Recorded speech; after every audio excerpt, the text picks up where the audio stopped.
अलम क्षयी सुख, नाशवान सुख को बंद करो भोगना। अलम विषय वार्तया नरक कोटि बीभत्सया, बंद करो ये विषय वार्ता का चिंतन कथन श्रवण, ये कोटि नरकों जैसा भय प्रदान करने वाला है। अभी तुम्हें समझ में नहीं आ रहा। ये विषय चित्र देखना, विषय चिंतन करना, विषय क्रियाएं करना बहुत करोड़ों जन्मों में किया है। थोड़ा संयम में हो जाओ। मानव जीवन की दिव्यता, आनंद की दिव्यता, उसका अनुभव करो, परमात्म तत्व का अनुभव करो, नहीं पछताओगे। यहां से कुछ नहीं जाना। कह रहे हैं अलम क्षयी सुखा प्रदैर युवती पुत्रादिकैर। ये बहुत बड़ा आकर्षण है हर हृदय में काम का। विपरीत शरीरों को भोगने की प्रबल इच्छा, यही हमारी दुर्गति कराती चली आई है। इसी का आकर्षण रोकना है। यदि हृदय में यह आकर्षण बना रहा, काम सुख के भोग के लिए विपरीत शरीरों के आकर्षण, शरीरों को भोग करके आनंद की अनुभूति करने की इच्छा, ये दुर्गति करा देती है। दुर्गति ये ऐसा दलदल है, इस दलदल में प्रथम बार जब से उतरे आज तक नहीं निकल पाए। धसता ही चला गया जो इस काम भोग रूपी दलदल में गिरा। इसलिए कह रहे अलम क्षयम सुख, नाशवान चिंता शोक प्रदान करने वाले इस सुखाकर्षण से बचो।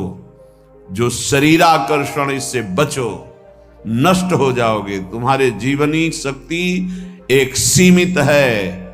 अभी यौवन अवस्था है, नष्ट कर लो, फिर किसी काम के नहीं रहोगे। ना भगवत चिंतन, ना शरीर चिंतन का रह जाएगा। केवल शोक चिंतन, चिंता, भय और केवल नाना प्रकार की भयावह कल्पनाएं। बस संयम से नहीं चलोगे, धर्म से नहीं चलोगे तो कोई सुख तुम्हें कभी सुख प्रदान ही नहीं कर पाएगा। धर्मात्मा पुरुष धर्म पूर्वक जब सुख का सेवन करता है तो सुख उसे विरति प्रदान करता है, वैराग्य प्रदान करता है, फिर वो अनुराग के मार्ग में चल पाता है। इसलिए कह रहे कि क्षयम नाशवान सुख है, अक्षय परमात्म सुख की तरफ बढ़ने के लिए तुम्हें मानव देह मिला था। लेकिन प्रदैर युवती, मुस्कुराहट, रूपा शक्ति, मृदु भाषण, नाना प्रकार की विलासिता, इसने तुम्हारे मन का अपहरण कर लिया है। बचाओ अपने मन को और मनमोहन की तरफ लगाओ, प्रभु की तरफ लगाओ। मान लो इन महापुरुषों की बात, आज तक कभी कोई तृप्त नहीं हुआ। कोई भी शरीर भोगों से अतृप्त होकर ही मरा और अगले जन्म फिर उन्हीं भोगों में लगा। बहुत सावधान। यदि बात समझ में आ जाएगी तो निहाल हो जाओगे, नहीं समझ में आएगी तो कभी पछताओगे इस बात को सोचकर। ये महापुरुषों के वचन है।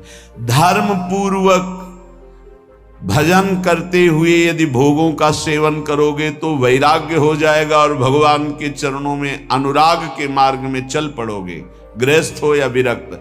अधर्म पूर्वक विषयों का सेवन करोगे, मलिन अंतःकरण, रागी अंतःकरण, हिंसक स्वभाव, क्रूर स्वभाव, ससुख वांछा, आसुरी स्वभाव वाला बन जाएगा, जीवन नष्ट हो जाएगा।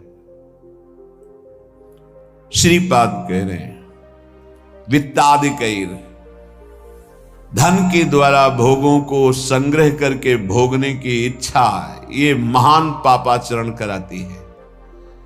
अवस्था हो गई है भोग त्याग कर भजन करने की, फिर भी रुपए के बल से भोग भोगने की प्रबल आकांक्षा, खरीद के भोगेंगे। भोग लो, पैसा है अभी, पुण्य के द्वारा, पूर्व पुण्य के द्वारा तुम्हारे पास जो श्री है, लक्ष्मी है, उसका दुरुपयोग कर लो। दुरुपयोग, 4 भूखों को भोजन पवा देते उसी पैसे से तो तुम्हारी सदगति का कारण बनता। लेकिन 4 भूखों से पैसे छीन कर अपनी वासना की पूर्ति में लगा दिया, वो तुम्हारे सर्वनाश का कारण बन जाएगी। किसी को भी बाहुल्यता भोगों की मिलती, संपत्ति की मिलती तो उसके भोग के लिए नहीं, समाज सेवा के लिए मिलती है। तुम्हारा जितना खर्चा है कम से कम खर्चा करके काम चलाओ, और तुम्हारे पास जो अधिक संपत्ति है वो दूसरों की सेवा में लगाओ, बीमार की सेवा में लगाओ, असहाय की सेवा में लगाओ, भूखों की सेवा में लगाओ, पशु पक्षियों की सेवा में लगाओ, तो धर्म बन जाएगा। और ये धर्मो रक्षति रक्षिता, ये दुर्गति से तुम्हारे धर्म रक्षा कर लेगा। लेकिन जिनके पास धन बढ़ता है उनके पास दोष बढ़ जाता है। मदिरा पान करना, पैसे के बल से व्यभिचार करना, पैसे के घमंड में आकर दूसरी की जीवों की हत्या कराना, मांस खाना, नाना प्रकार के छल कपट द्वारा पैसा, ये महान नरक की प्राप्ति कराता है, घोर दुर्गति होती है। इसलिए कह रहे वित्तादि बचो, बचो, अधर्म के धन से बचो। ये बहुत प्यारा दिखाई देता है लेकिन तुम्हारा सर्वनाश कर देगा। अगर 1 रुपया धर्म का आ जाए तो बुद्धि भ्रष्ट होना शुरू हो जाती है। फिर तुम बड़ी बड़ी संपत्तियां छल कपट से एकत्रित करोगे, तुम्हारी दुर्दशा क्या होगी। श्रीपाद कह रहे हैं विमुक्ति कथप याप्यलम मम नमो विकुंठ श्रेय। जो ऐसे आचरण करते हैं मुक्ति की चर्चा उनके लिए बेकार है। ममता रत सन ज्ञान कहानी, अति लोभी सन विरति बखानी, कामी समझिम हरि कथा, ऊसर बीज बय फल दशा। जैसे ऊसर भूमि में बीज फेंक दो बेकार चला जाए, ऐसे कामी पुरुष से भगवान के अनुराग की बात करो, ममता रत से ज्ञान की बातें करो, लोभी से वैराग्य की बातें करो। बोले सब बेकार हो जाती है। इसलिए बेकार हो जाती हैं कि उनके हृदय में इतनी मलिनता है को समझ ही नहीं पाएंगे। श्रीपाद कह रहे यद्यपि हम चर्चा कर रहे हैं कि अलम छई सुख प्रदैर युवती पुत्र वित्तादिकैर, पर फिर भी ये चर्चा बेकार है, क्योंकि ऐसे भोगी पुरुषों को चर्चा विमुक्ति की, मोक्ष की, परमार्थ पथ की समझ में ही नहीं आएगी। फिर भी हमारी प्रार्थना है कि आप समझने की चेष्टा करें।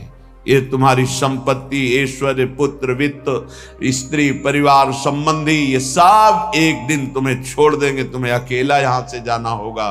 तुम्हारे पाप कमाए हुए और पुण्य कमाए हुए वही दोनों साथ जाएंगे।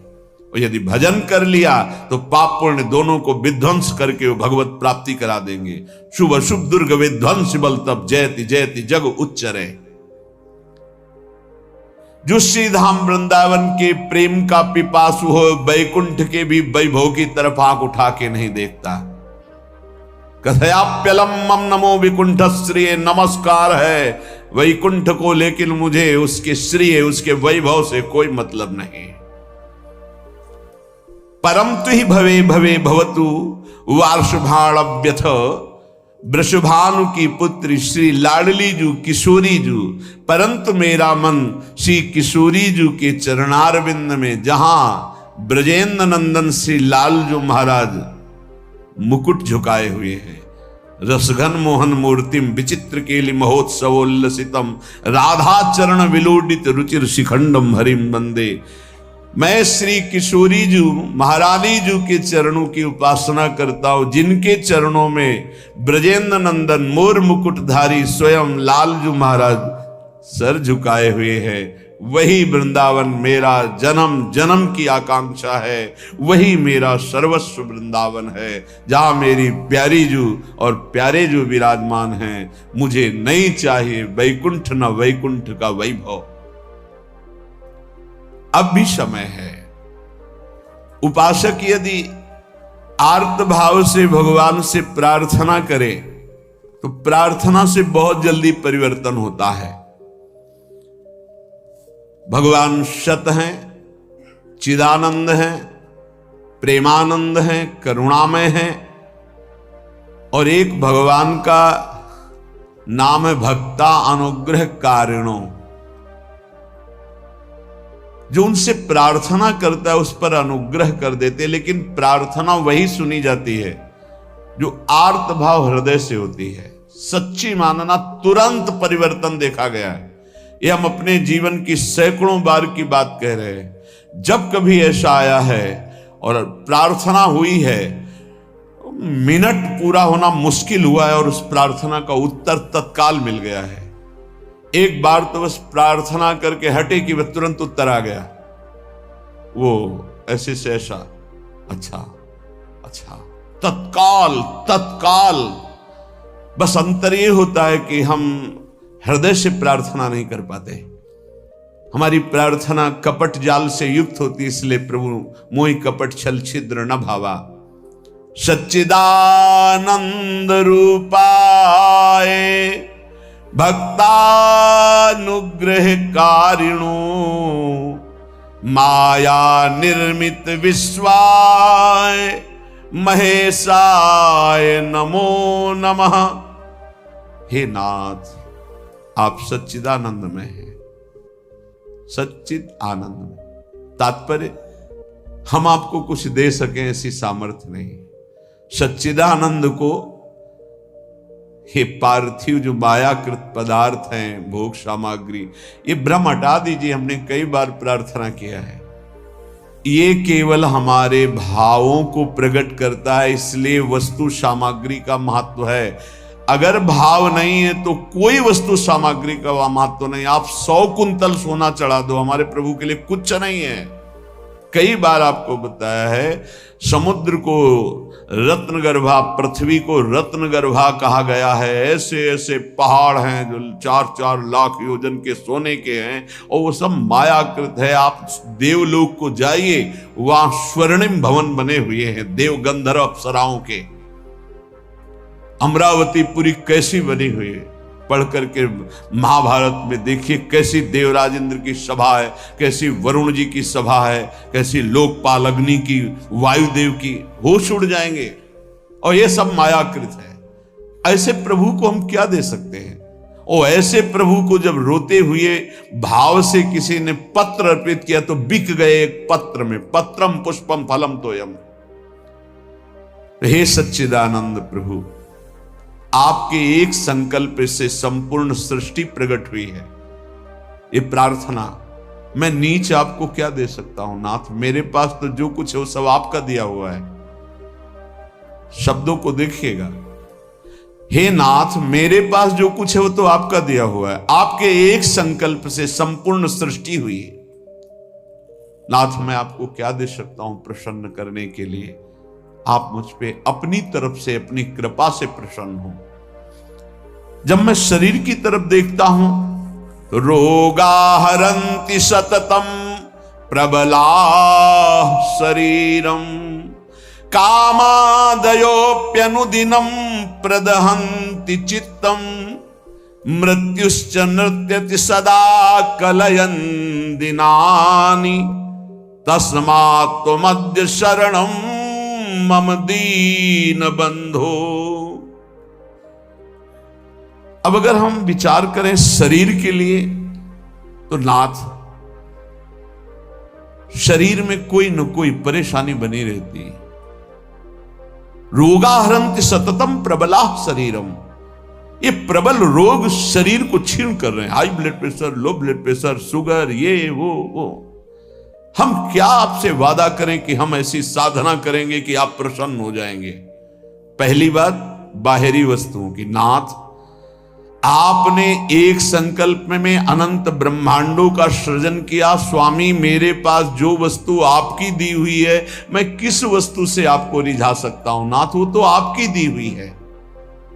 रही शरीर की बात, तो रोगाहरन्ति सततम प्रबला शरीरम। प्रबल रोग हमारे शरीर की शक्ति को छीण कर रहे हैं।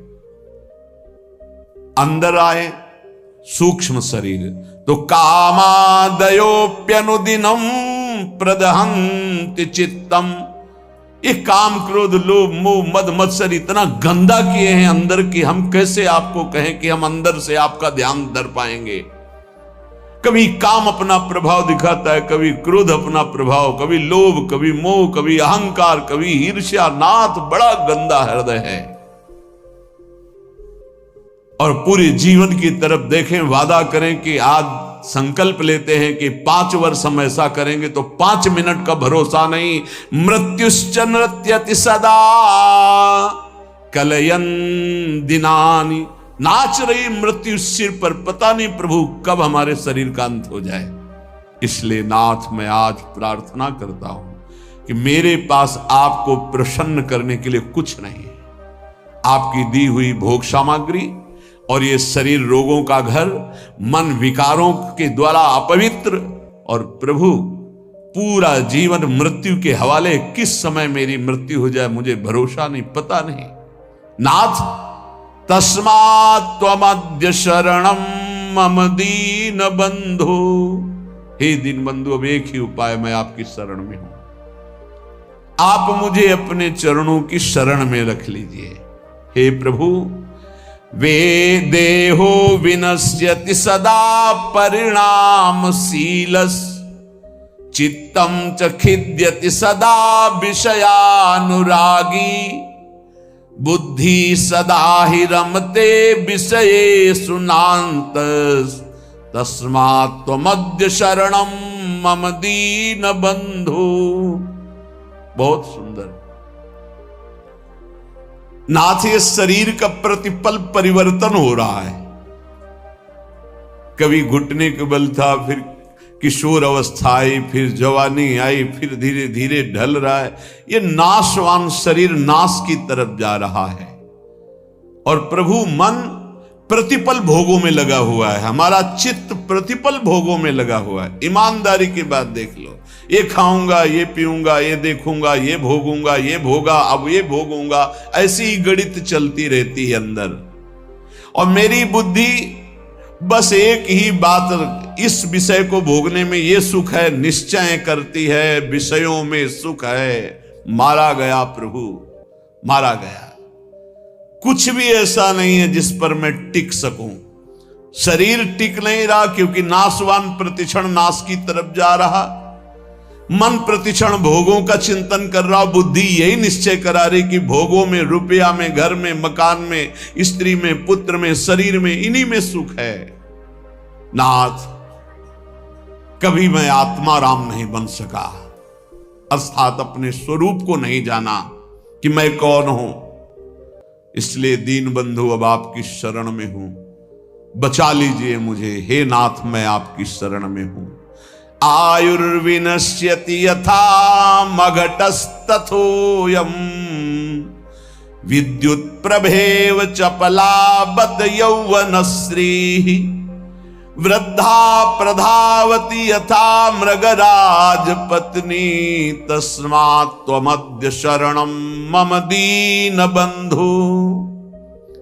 प्रभु, जैसे कच्चे घड़े के प्रभाव को जानो कि पानी डालते ही वो फैल जाता है, नष्ट हो जाता है। कच्चे घड़े में पानी नहीं टिकता।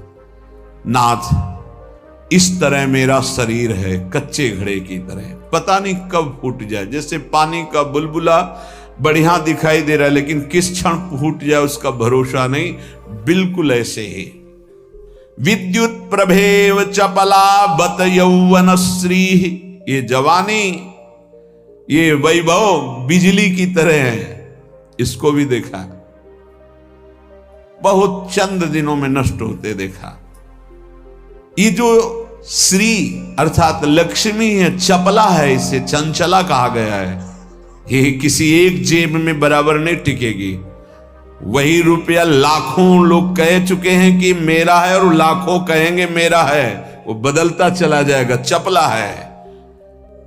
आयुर्विनश्यति यथा मघटस्थ तोयम, विद्युत प्रभेव चपला बत यौवनश्री। ये जवानी, ये रुपया, ये भोग सामग्री, ये वाहवाही किसी की ब्याही हुई नहीं है। आज जवान हो, कल तुम्हारी दुर्दशा हो जाएगी। आज धनी हो, कल मांग करके तुम्हें खाने की भी हिम्मत नहीं रहेगी, ऐसी स्थिति आ जाएगी। बहुत होश में। वृद्धा प्रधावती यथा मृगराज पत्नी, जैसे सिंहनी खाने को तैयार है, ऐसे रोग युक्त वृद्धावस्था तुम्हारा इंतजार कर रही। जब धक्का लगा के घर से बाहर कर दिए जाओगे, कर्म के परिणाम में कुछ भी तुम्हारा नहीं, कोई भी तुम्हारा नहीं। ऐसे कितने उदाहरण हैं। इसलिए अभी दीन बंधु प्रभु के नाम जपने का अवसर जप लो। अभी प्रभु की शरण में हो जाओ, तुम्हारा मंगल हो जाएगा। इस पर भरोसा मत करो। जब घटनाएं सुनते हैं तो लगता है कि लोगों को सीख लेनी चाहिए। अपने पुत्र को 10,000 करोड़ की संपत्ति कमा के दी, उसी पुत्र ने धक्का मार के बाहर कर दिया और रोता घूम रहा है कि हमें अपने घर में रख ले। ए भाई, हरिशरणम अगर ये जीवन में नहीं है तो तुम्हारा सब जीवन व्यर्थ चला जाएगा। आयाद व्ययो मम भवत्यधिको अविनीते कामादयो हि बलिनो निबला समाद्या मृत्युर्यदा तुदति मां बत किं बदेयम्। हे प्रभु, ये जो रुपए की आय है ये जीव को पागल बना देती है, धर्म से भ्रष्ट कर देती है। ये भी देखा है, जितना अधिक रुपया आएगा उतनी बुद्धि भ्रष्ट होती चली जाएगी। रुपये का सदुपयोग कोई महाभागवत कर पाता है नहीं, रुपया बहुत बुरी तरह कर्म बिगाड़ देता है। जहां रुपया बढ़ा तो फिर कर्म बिगाड़ देता है, कुछ नहीं, भारी प्रमाद। ये जो आप लोग बैठकर सत्संग सुन रहे हैं, बड़ी भगवत कृपा है जो आप यहां आकर के सत्संग सुन रहे हैं, भगवत कृपा। संसारियों को भगवत चर्चा सुनने की ना प्रेरणा होती है, ना इच्छा होती है, ना समय दिया जाता है। और जिसे सत्संग नहीं मिला जीवन में, उसका जीवन कूड़ा बना रहता है। गंदे आचरण, गंदा खाना पीना, गंदा व्यवहार। भगवत प्राप्ति करना है, भजन करना है, ऐसा कहीं चिंतन ही नहीं है, कहीं चिंतन नहीं। बस कमाना, ये सत्य है संसार, ऐसा भाव, कमाना है, मकान बढ़िया बन जाए, रुपया बैंक बैलेंस हो, अमुक कार्य सोचते सोचते मर गया, फिर अगला जन्म हुआ, फिर यही सोच, कब तक चलता रहेगा। आयाद व्ययो मम भवत्यधिको विनीते। और जब आय अधिक होने लगती है और बुद्धि व्यभिचारी हो जाती है, धर्म से अधर्म की तरफ जाने लगती है, तो फिर उसका व्यय गंदे तरीके से होता है, गंदे तरीके से। जो धर्मात्मा पुरुष होते हैं उनका धन बहुत अच्छी तरीके, सो धन धन्य प्रथम गति जाकी। क्या? अस्पताल खुलवा दिया निशुल्क, बढ़िया दवा, बढ़िया डॉक्टर, और जो असहाय गरीब है फ्री दवा उनकी, भोजनालय निशुल्क, किसी भी तरह का कोई छल कपट नहीं, जो रूखा सूखा सब फ्री पवार। ये धन का सदुपयोग। गौ सेवा, लाखों गौओं का, पशु पक्षियों का पोषण हो रहा है। ये विद्यालय खुलवा दिया, निशुल्क विद्यालय, फीस डॉक्टरों की, मास्टरों की, जो भी जैसे, वो सब अलग अपनी तरफ से, औषधालय, विद्यालय, ये सब वो धर्मात्मा पुरुष का ऐसे खर्चा होता है। अधर्मी का खूब शराब पी रहे हैं, व्यभिचार कर रहे हैं, कितने रुपए लगे आज के नाच में, इतने लगे पार्टी में। अस्पताल खुलवा देते तो पूरे तुम्हारा परिवार का कल्याण हो जाता, कितना लाभ मिलता। जो धनाभिमानी हैं उनके द्वारा धन का सदुपयोग नहीं होता, जो भगवत चरणारविंद के आश्रित है उनका सदुपयोग होता है। बोले प्रभु, अधिक आय होने पर धन का व्यय गलत तरीके से होने लगता है। नाथ, उसका प्रभाव यह हुआ कि काम आदि दोष बहुत बढ़ जाते हैं, बहुत बढ़ जाते हैं। कामादयो ही बलिनो निबला समाद्या, इतना निर्बल कर देता है कि वो बुद्धि से निश्चय ही नहीं कर पाता कि ऐसा करना चाहिए कि नहीं, वो ना करने योग्य व्यभिचार करता है। कामादया ही बलिनो निबला समाद्या मृत्युर्यदा तुदति माम बत किम बदेयम।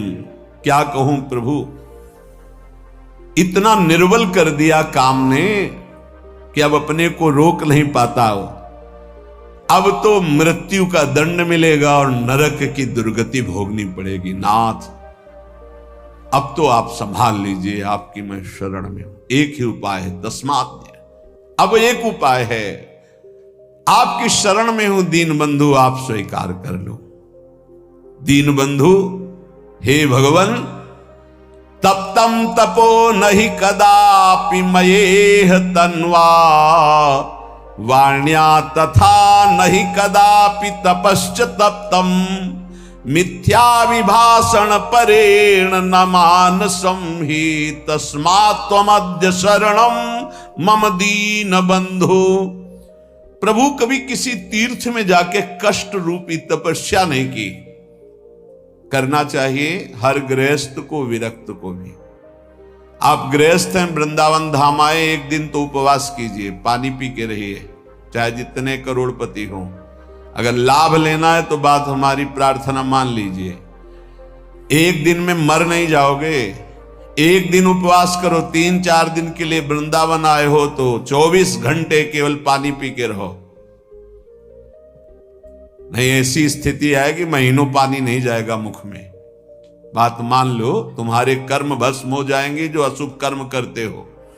वृंदावन आओ, हरिद्वार जाओ, काशी जाओ, तीर्थ यातन करो, करो अवश्य करो, जिससे तुम्हारी मलिनताएं नष्ट होंगी। लेकिन होटलबाजी मत करो, तीर्थों में जाकर के पिकनिक मत मनाओ, गंदे आचरण मत करो तीर्थों में। नहीं, पुरखा भी जो तुम्हारे कुछ ऊंचे होंगे ना, वो नरक चले जाएंगे। 21 पीढ़ियां तरती तो 21 पीढ़ियां नरक भी जाती है। तीर्थ याटन करने का लाभ वही ले पाता है जो तीर्थों में जाके तप करता है, कष्ट सहता है। एक दिन जल से व्यतीत करो, दूसरे दिन फलाहार करो, तीसरे दिन थोड़ा अन्न ले लो। कोई अपराध न बनने पावे, बचा के अपने पुण्य निकल जाओ। कोई दोष दर्शन न करो, किसी की निंदा न करो, कोई पापाचरण न करो। तीर्थ आए हो, किसी को जब तक साधु संग नहीं मिलता तो तीर्थों का भी लाभ नहीं ले पाते। वृंदावन धाम आए, मुख में मसाला खाए, 25 से थूक दिया, वैष्णव आ रहा जब करते, और उसके पैर में पड़ा, सारे सुख तो थूकने वाले के नष्ट हो गए। दोना में चाट खाई, परिक्रमा मार्ग में फेंक दिया। उनको क्या पता है कि कहां क्या है। दीवाल में ऊपर लिखा है राधा, और वहीं खड़े लोग संग। तुम्हारे पुरखा भी सुकृतहीन हो जाएंगे जो तुम आचरण कर रहे हो, क्योंकि तुम्हारे भाव का संबंध है वहां से। बहुत सावधान। तीर्थों में लाभ तभी ले सकते हो, लघु शंका बहुत देख के, कहां करना, थूकना बहुत देख के तीर्थों में जाए। पक्का एक दिन उपवास करे, एक दिन फलाहार करे, एक दिन थोड़ा सा अन्न, और वो भी पवित्र अन्न। ऐसा नहीं कि आदेश कर दिया खूब छौंक बघार के प्याज लहसुन हो, ये वो। तीर्थ याटन करने गए हो, ऐसे थोड़ी जाया जाता है तीर्थ याटन। मनोरंजन के लिए मत जाना कभी हरिद्वार, ऋषिकेश, काशी और वृंदावन। मनोरंजन के लिए मत आना। अगर मनोरंजन के लिए आए हुए हो तो जितने सुकृत हैं सब नष्ट हो जाएंगे। यहाँ का होटल लिया और वही सब करते हैं जो बंबई कलकत्ता में करते हैं। बंबई कलकत्ता नहीं है, ये नित्य विहार स्थली प्रिया प्रीतम के। एक सुकृत करोड़ों सुकृत के बराबर, और एक पाप करोड़ों पाप से भी भारी पड़ेगा यहाँ। इसलिए होश में तो कह रहे प्रभु, तप्तम तपो नहीं कदापि मयेह तन्वा। इस शरीर को कभी तपस्या के द्वारा कष्ट नहीं दिया, तीर्थों में जाके देना चाहिए कष्ट। माघ में देखो ना, बड़े बड़े सुकृतशाली वहां जाते हैं, पांडाल खोलते, संत महात्माओं का वास कराते, भोजन कराते और 3 बार नहाते हैं। माह महीने में गंगा जी का नहाना भारी तपस्या है। ऐसे एक डुबकी लगाओ तो लगता है सर है कि नहीं है, कुछ पता ही नहीं चलता, इतना ठंडा चल रही वायु। हाँ, गीजर में नहाने वाले गंगा जी में कब डुबकी मार पाएंगे। तो तीर्थों में जाते 8 बजे वहां से उठे हो, गीजर से नहा धो के पान वान खा के बाहर। ऐसे तीर्थ नहीं होते। 3 बजे तड़के जाओ, गंगा स्नान करो, बैठो भजन में, माला चलाओ। 3 दिन 4 दिन जो वृंदावन वास, तीर्थराज, प्रयागवास, काशीवास, ये कठोर तप पूर्वक किया जाता है। पर प्रभु कभी ऐसा नहीं हुआ। दीन बंधु और वाण्या तथा नहीं कदापि तपश्च तप्तम। वाणी का कभी तप नहीं किया। शरीर का ये तप है तीर्थ यान, और वाणी का तप 2 घंटे 3 घंटे बैठ गए, खूब नाम कीर्तन किया, राधा राधा राधा। नाम कीर्तन में मन बड़े पुण्यात्मा पुरुष का लगता है। नाम संकीर्तनम यस्य सर्व पाप प्रणाशनम, समस्त पापों को विध्वंस कर देता है नाम कीर्तन। तो वाण्या तथा नहीं कदापि तपश्च तत्तम, नाथ कभी शरीर से तो तप तीर्थों में किया नहीं, वाणी से कभी नाम कीर्तन का तप नहीं किया। पूरी चतुरासी जी गा लिए, सुधा निधि गा लिए, यमुना के तट पर बैठ करके आए 2-4 दिन के लिए और परिक्रमा लगाए, नाम कीर्तन में बैठे, नाम कीर्तन किया, ये कभी तप नहीं किया। मिथ्याभिभाषण परेण, जबान से झूठ बोलना, गाली देना, निंदा करना, पापाचरण करना, प्रभु शरीर से पाप, वाणी से, और मानसम ही, और मन से प्रभु पूछो मत, मन तो सदैव पाप ही सोचता रहता है। तस्मात् मध्य शरणम मम दीन बंधो, हे दीन बंधु ऐसे मुझ नीच को अपनी शरण